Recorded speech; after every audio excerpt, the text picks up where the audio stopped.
Hello friends, family and other creatures of the sea, and welcome back to another high-level game of StarCraft 2. Today we have in the top right spawning as our blue Zerg player, playing for Team Dragon Phoenix Gaming. It is Dark. And in the bottom left of Data Sea, the man of the hour, his name is Astrea. Playing for Team Alpha X, of course, and hailing all the way from America. Not actually sure where he's from in America. I want to say he's from California, the very west coast of America.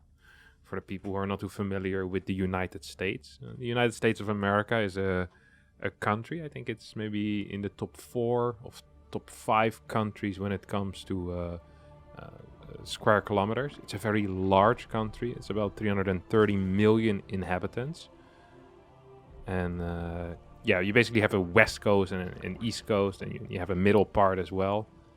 It's a very large country, and I think something like somewhere between 40 and 60 states, somewhere right in between, like I don't know, 51, 52, something along those lines. And it's just this massive country with many different cultures, just in every state basically, different dialects as well. It's a wonderful country to visit. If you've never been or never heard of it, they have a thriving movie scene as well. It's a little bit like the English-speaking Bollywood. It is also, funnily enough, called Hollywood. It's kind of similar to that. So if you've never heard of that yet, then be sure to check out some of their movies. And yeah, that's where Astrea is from. And he's from the West Coast, from a state called California.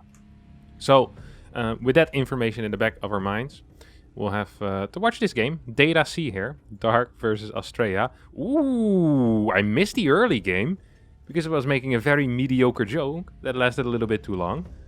And this seems to me like this was a 17 Nexus chrono boosted Zealot with an Adept. Now this usually delays one of the gases. Oh, he delayed both gases here. Look at that. These gases were taken right after one another, and we see a very late tech here for our good friend Astrea. It was double Zealot actually. Okay, so first Zealot before the core, second Zealot after you build the core, and a chrono boost, a single chrono boost on them, and then a chrono boost on the Adept after. You move across the map with this, you chrono the Adept, which is now making its way across the map as well. Then you hope that the Zerg falls asleep on its keyboard. Now, Zerg is forced to build a lot of links against this. This is a fact. There's nothing Zerg can do against this but build links.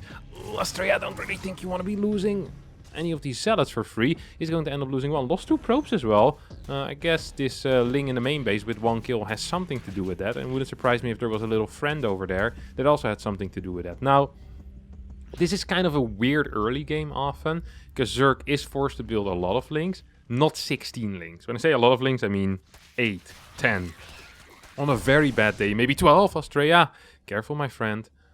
The other day I saw a game of Astrea where he accidentally let a couple of links in, and because of that lost the game. Don't want that to happen again. So you might be wondering, well, Kevin, this build, it puts the Protoss very far ahead when it comes to workers. You still have an Oracle out. What really are the downsides? And the downsides is that your tech is extremely delayed. There is no real threat coming out of the Protoss player. So for example, yes, this is an Oracle into a void. Oh my god. Astrea is floating so much money. This is so painful. And he's not floating because he's crap at macro. He's floating because his probe got sniped twice now already. That's kind of painful. Let me finish my little story that I was telling you all. So basically over here, what happens is that your tech is extremely delayed. That means that yes, you can still have oracles out, although they'll be 25 to 30 seconds late. But doing any type of pressure before Zerg gets to a meaningful drone count, or for example, let's say 66, is practically impossible if you get more than 1 Stargate unit. So it is a nice start when it comes to economy, especially mineral economy for the Protoss player. But it's not so great when it comes to the tech, and the Zerg gets a free droning up to 66 basically. Now this only happens of course if Zerg knows how to respond to this. So Zerg does need to know, hey, I can get a very fast fort base against this, and there's literally nothing that the Protoss can do. Like actually zero, nientos, nada, negative amount that TOS can do over here. Third base is going to finish rather late because Astrea had trouble actually getting that third base up and going. So despite the okay-ish early games eco-wise, we now see Dark catching up in the drone count at, what was it, like 52, 51, and he's going to shoot straight past him. I really would have loved to see a hatchery go down before the 6 gases in this scenario, because it is so darn safe to do it. These safety roaches are also kind of ridiculous, given that there are 2 oracles and a void ray. That is 3 Stargate units. This kind of screams ignorance out of Dark, if you ask me. This shows that Dark doesn't quite understand how this build order works and what the weaknesses of the Protoss build order are. And usually I'd say, hey Dark, you're a professional player, get with the times, but this is actually not a very common build order. This 17 Nexus is a build that we hardly ever see out of Protoss players. MaxPax used to play it a fair amount in this matchup when that very small map, god, why can't I get to the name right now? Good lord. It was a very small map and they left it too long in the map pool when it already got rotated out. Well, I'm sure one of you in the comments will be capable of telling me what that map was called. But MaxPax played that build a bunch on that map. Double Zealot with that Adept as well. And it really does allow for a good mineral eco for the toss. Now, despite the initial roaches that, or the 3 roaches that Dark built here, the safety roaches, we still see a fantastic worker count for him. 75 workers against the 63 coming out of Astrea. Astrea is going to follow this up with a big blink Stalker push, but honestly, I don't really think he can do much of anything. The creep threat near the 4th base is slightly lacking out of Dark, and that is bad. I really think that is one of the main areas you want to focus on, because actually attacking up to the 3rd for TOS is practically impossible, given that there's 2 ramps leading up to it. I think this is an area where a lot of Zergs can still improve in.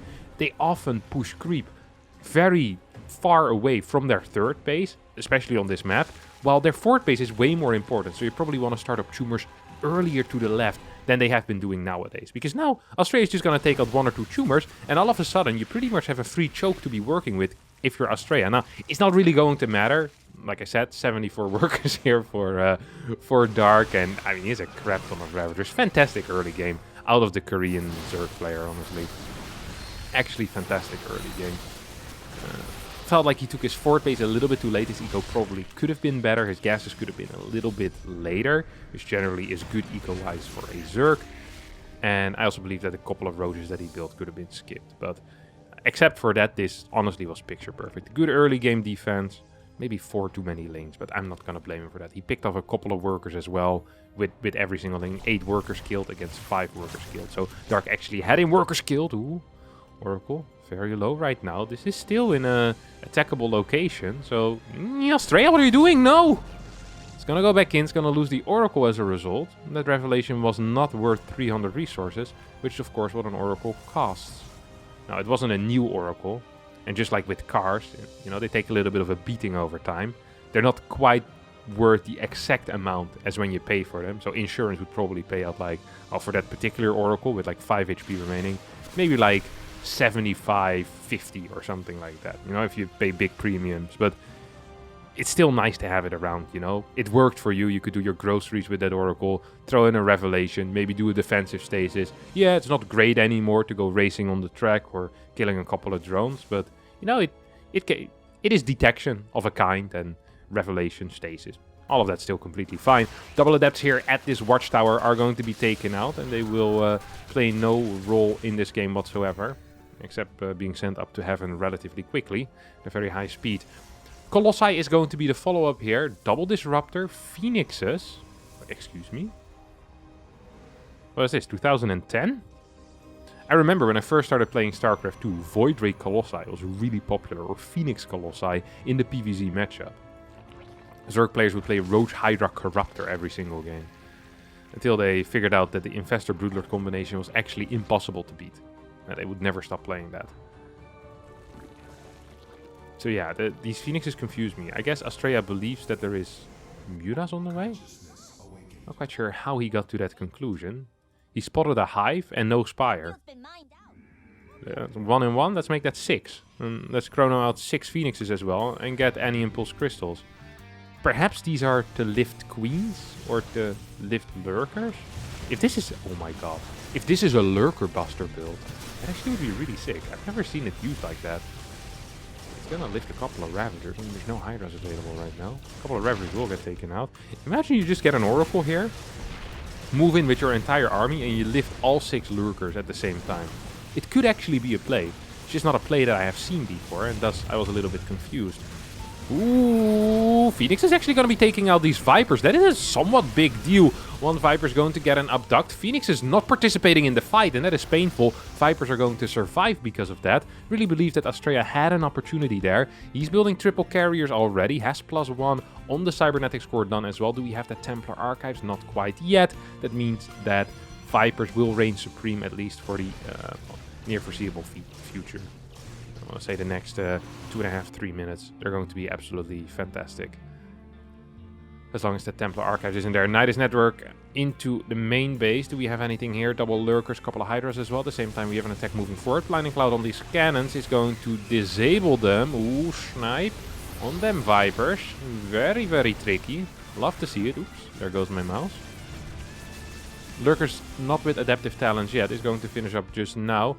Stalker weapon in the main base does deny the Nidus Network, so that is very, very good here for our good friend Astrea. He's gonna lose the 5th base, and that is not so good for our good friend Astrea. The Americans struggling, keeping up with the pace. At the same time, 19 lurkers! Oh no. Is it possible that Dark did not get the memo?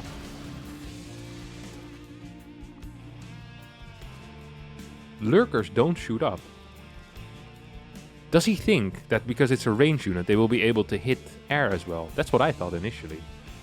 And well, if you can attack from a distance, why can't you just shoot up? But some units can just attack from a distance, only ground units. Like the Roach and the Lurker.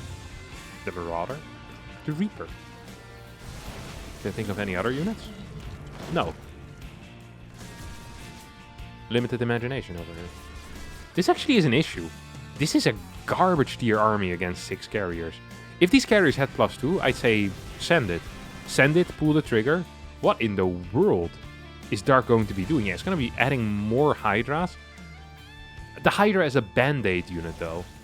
And this is a problem that soon will require more than just a band-aid. Like, a band-aid is fine if you bump your knee into the table and you have a scratch. You know, and a little bit of blood's coming out. Yeah, band-aid. But Astrea is planning on breaking Dark's bone. Like a major fracture is what we're talking about here. Putting a band-aid on a fracture surely isn't going to help out. There's a couple of... on a fractured bone, it just won't help. Yeah, a couple of lurks will get taken out here by these disruptors. Ooh, target! Can we get some targeting perhaps? No? 2 carriers are going to get blasted. Double pulls here. Triple pulls on one of these carriers. It's a lot of energy. Still a good trade for Astrea. Killed like 5 lurkers there, lost 1 carrier, and well, also siphoned a bunch of the energy away from these bad boys. Honestly, with Templars in this army, I want to say that this fight would be very, very one-sided.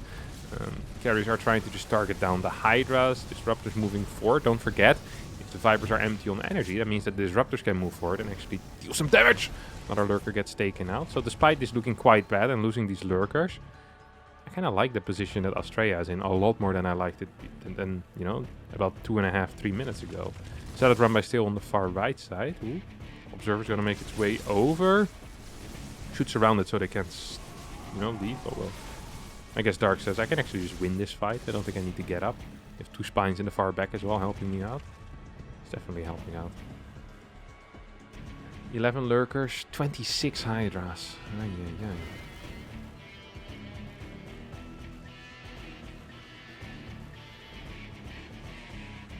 That's not good. It's like the magic tape from the commercials. You know where the guy has broken his aquarium and he puts like the magic tape on top of it. In the movies, the shark always escapes. But in the commercial, it fixes the aquarium. So I guess we're going to figure out if this is a commercial or a movie. So far, it's not been looking like a great movie though for Astrea. If he's going to lose this base on the bottom side. Lurkers moving in. Lots of Hydras are on the bottom side. Do you want to recall this? No, I think you actually just go for a base trade. Maybe you recall some Disruptors here. I think you just need to go with purely the carriers, actually.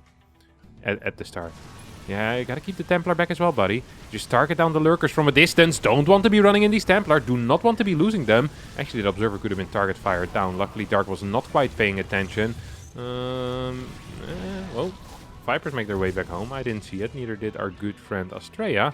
Do have an observer over here. Will provide a decent chunk of vision. Lurkers moving on to this, what was it, the 4th base or the 3rd base of Astrea. We have a couple of Templar. That's going to be triple. 1, 2. No, just doubles. And another one. Whoop. One more pull. Oh my god, that's going to be 4 carriers that get pulled in here. Now Storms will save, I think, two of them. I think 2 went down and 2 got saved. Overall, oh my god, it was 11k against 11k. That means that in the past 3 minutes, Dark has been taking some really darn good fights, despite his army being hot garbage. And his army being hot garbage is going to continue for a little bit, because he's adding 15 more lurkers, and now he's getting corruptors with this army as well. That's interesting, because the corruptor without upgrades is basically like a big band-aid. Now a big band-aid is fine if you bump your knee into a table or something. Yeah, there's a little bit of blood. You can put a band-aid on, that's completely okay. But trust me guys, Astrea is about to break Dark's arm. And if you have a fractured bone, a band-aid isn't quite going to cut it. Alright? You're gonna need something bigger. You're gonna need, you know, you're gonna put a cast around it or something like that. You need a lot of time for it to heal as well. And that would be, in this case, in this analogy, would be the Infestors and the Broodlords. The Broodlords push away the Templar, the Archons and the Disruptors. And the Infestors to take over Archons as well. And maybe even take over a lone carrier. Woo! Dark is feeling like he can fight here. I do not share that feeling. I love this Baneling run by. Oh no, what a terrible Baneling run by. You could just see that wasn't going to work. God, what an awful call. I never would have made that. Hey. Couple of ducks happening over here as well. So we see some feedback men trying to get the feedbacks off. It's their only job in this game. They failed so far. We will see 3 more carriers being pulled in. Ooh, there we go. That's a 1. That's a 2 and a 3. But the band-aid is being ripped off right now. Not in a pleasurable way. This is pain, my friends. This is actual pain. Every single corruptor is going to get taken out, I think. 23 interceptors still here. Might want to focus on the 2 anti-air units rather than the lurkers first. Yep, there we go. Thank you very much. All corruptors will end up dying. We're going to need something else, I think, here for Dark. No,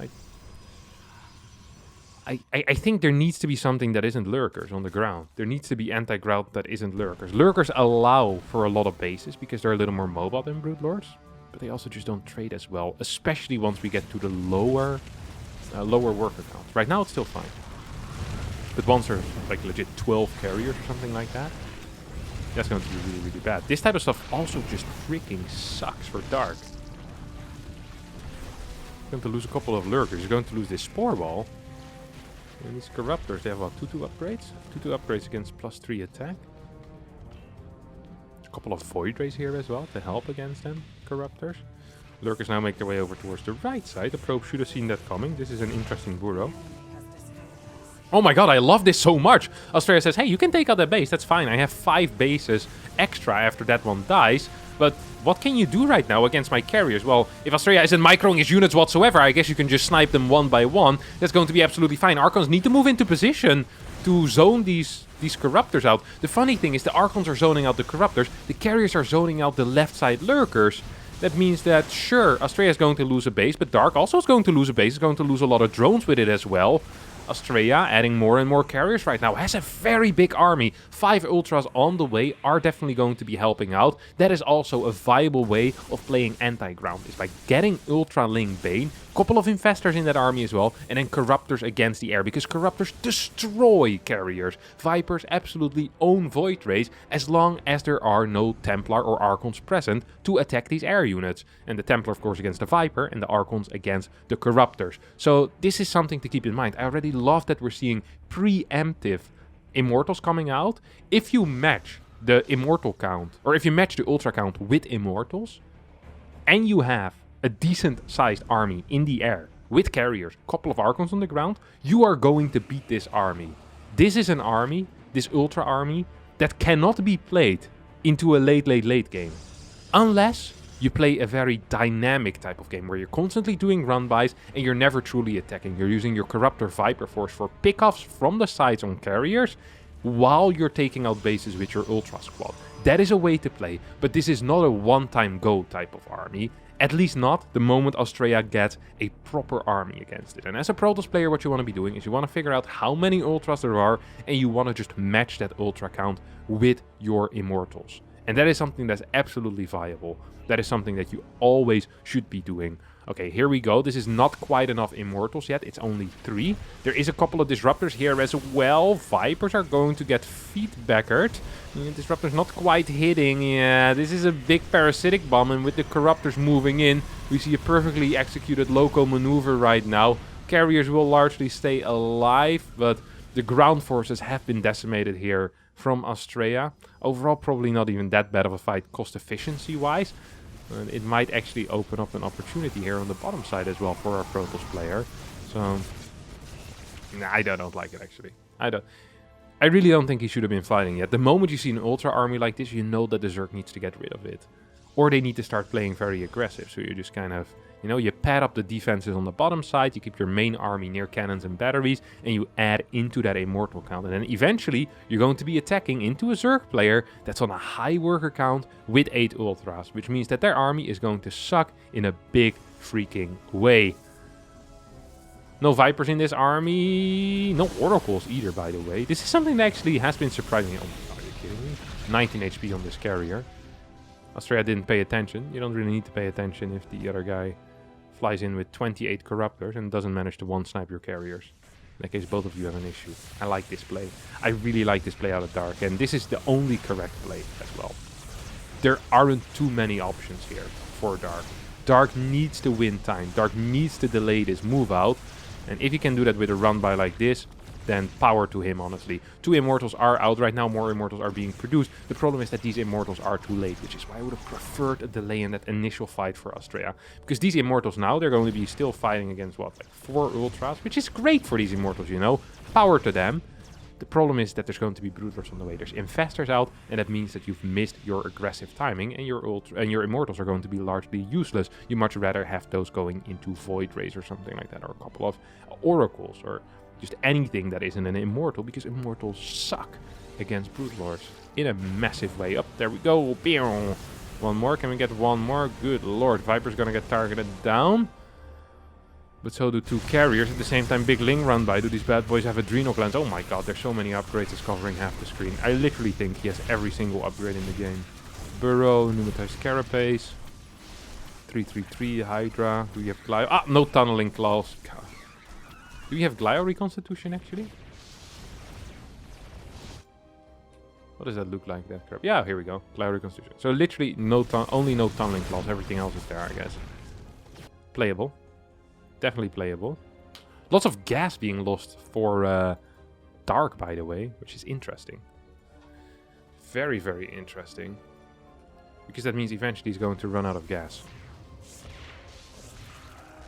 Not the wildest conclusion we could have gotten, but yeah, that's just usually how it works. Most of the time in StarCraft, the concepts are relatively simple. If you lose a lot of gas, you're going to struggle having gas in the late game. Don't need to be Einstein to figure that out. Not sure what these Corruptors are doing here.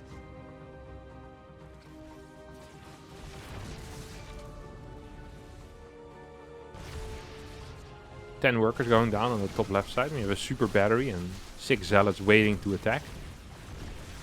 Don't hold me back! So they all want to fight in the super battery. Watch them the moment the super battery goes away. And the guys in the front all of a sudden are a little bit less keen to fight. We're going into what seems to me like an almost base trade. Where I think Dark might just have to give up all of these buildings in the main. And Astrea will have to give up a bunch of buildings over here, and eventually we'll also start losing the buildings in the main base. We have the Zealots moving towards the bottom side right now. So for now, I think at least the main base is going to stay alive for Astrea, but eventually Lynx will just take that out. You can't split your army properly against that. There's not enough carriers here, honestly. I think a defense is possible. I actually believe that a defense is completely viable here for Dark. I'm surprised he isn't going for that. He has a lot of carriers. He has plenty of Corruptors. Do these... Oh, there's no Neural! I said he has all upgrades except for Tunneling Claws, but he forgot Neural. These Lynx are doing a fantastic job, by the way, taking out Eco. They took out a lot of eco, but also once again lost a lot of stuff. Going to need to rebuild all of these buildings. He's building 2 more corruptors. He's getting a spire right now. Do we have an infestation pit? No, we don't actually. No infestation pit. Yikers. This is actually kind of painful. Dark is still outmining his opponent. But does it really matter? Yeah, of course it matters. It's one of the biggest things you can do is outmining your opponent. Actually, the... Ooh! Where did they recall to? Topside? Okay, I like that. I do like that. But a big catch there. 25 minutes into this game. No winner in sight yet. But it's possible that Astrea wins this. It would be somewhat surprising. Another fun fact about America is that they haven't really produced too many great StarCraft 2 players. Neep. And now Astrea. I think that's pretty much it. I mean, back in the day we have QXC, I guess. Idra? They weren't tournament winners. They were good every now and then. They had a decent run, decent performance. But Neep is the first real winner from America. Oop. Do you have an oracle here? Yeah, we do. What's this? A infestation pit. I like that. It really is gonna need neural. Oh, there's a spawning pool. This is the infestation pit. I saw it happening on the production tab. And I was like, well, this looks like the infestation pit. Infestation pit and spawning pool do look very similar. When it isn't finished yet. Look like a nasty blob. Just like most of the other buildings out of Zerg. Not like a stereotype, but Zerg is just a nasty, nasty race. All of their buildings just look disgusting. Sometimes the little drone, you can see it swim around in the garbage. That is the construction. I'm not a fan of it. I'm really not a fan of it. What I am a fan of, though, is the movement here out of Astrea. Splitting up his army in 2 portions. This requires more than 1 hotkey, so the average Terran would not be capable of doing this. And... oh, cancel! Nice. Gets the cancel here. Cannon, battery, maybe super battery could come in as well. Yeah, probably not so much necessary. Also still on cooldown, so also not possible.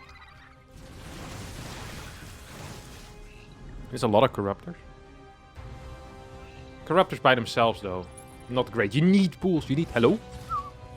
Yes, vision, right? Yeah. Just didn't really pay attention here. Probably looking at the other army. This is a weird position that Astrea finds himself in right now, where he's being outmined. He can't really engage into a spore wall. I think that's actually impossible. But he still has his main base alive. So, resources lost. Looks pretty fine. And we add the buildings onto that. Well, actually, then it doesn't look so fine, does it? Well, the gas still, I guess 5k. That looks even better, actually. The problem is that I do believe that Dark mined about 2.5k gas from these geysers. That's 2.5k gas that Astrea won't get.